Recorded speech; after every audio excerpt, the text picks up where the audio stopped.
When looking back at Dexter's fate following New Blood's ending, you most likely think that he's dead. But what if I told you that Dexter Morgan is making yet again another appearance in a new show titled Dexter Resurrection? And in today's video, I'm gonna be explaining the possible theories surrounding the quote-unquote passing of Dexter and how he actually might have tricked death once again for a third return.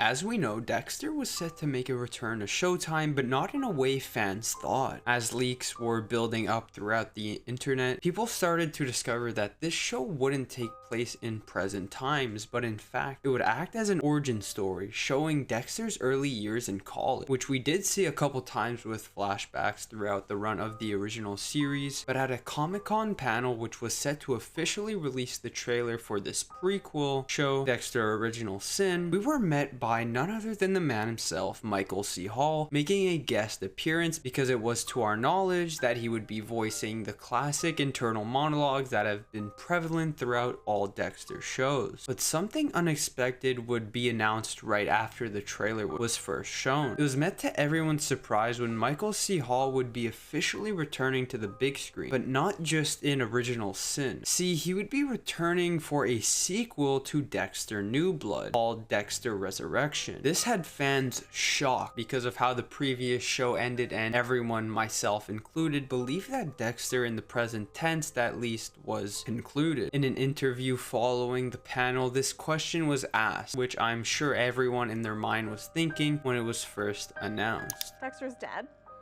The last we saw, Dexter is dead. That was confirmed at the end of New Blood, that he was dead. So Was it?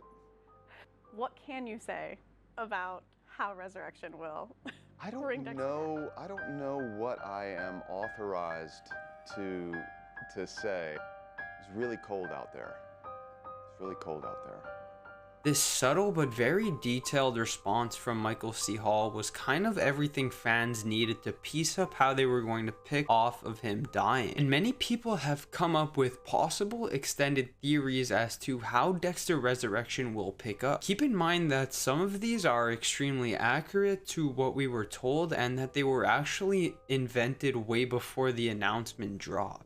My idea of a way out is that all the events that happen after Dexter tells Harrison to take the safety off is just Dexter's subconsciousness. The safety was already off on that gun, so when Dexter tells him to turn it off, Harrison turns it on. Sounds kind of crazy, but when Dexter first gives Harrison the gun during episode 9, the camera clearly shows the safety off. Later, the safety is on, presumably after Dexter loads it, and then Dexter shows him how to turn the safety off. But Harrison doesn't turn the safety back on when he's done. He just throws the rifle on his back, and then they get ready to go to Angela's house. From that point on, the safety is off on that gun. Another way Dexter Resurrection could go is really well described by this theory. Multiple seasons. He's caught, trial, kills a few people in jail, gets the death penalty, and they show it. But he wakes up. The CIA secretly saved him and put him to work as an assassin. Batista is his handler. To make new episodes work, they need to go in a totally different direction. They can't recreate the magic of Miami and him being in blood spatter. They try small town. They need an international setting and him killing bad guys for the government. If he sneaks in a few of his own kills, all the more fun. Now, many of these theories all have some sort of sense to how Dexter could have possibly made his way out of this close death situation, but at times they tend to also be far-fetched and stretched to the max, which would really suck if they actually did it in the real show, because it would feel like a cheap money grab and excuse to revive Dexter. But there are many other theories that are really out of context and would make this show something completely different, essentially changing everything and all the character building that has been done. Take two of these theories as examples. Unpopular theory, but they lean into the Dark Passenger being a demonic entity, and it resurrects him, making him a zombie demon. This seems far-fetched, but with the direction the previous writing has gone, I can see it happening. I think the books went into the Dark Passenger as some kind of Afro-Caribbean god or something, probably misremembered it.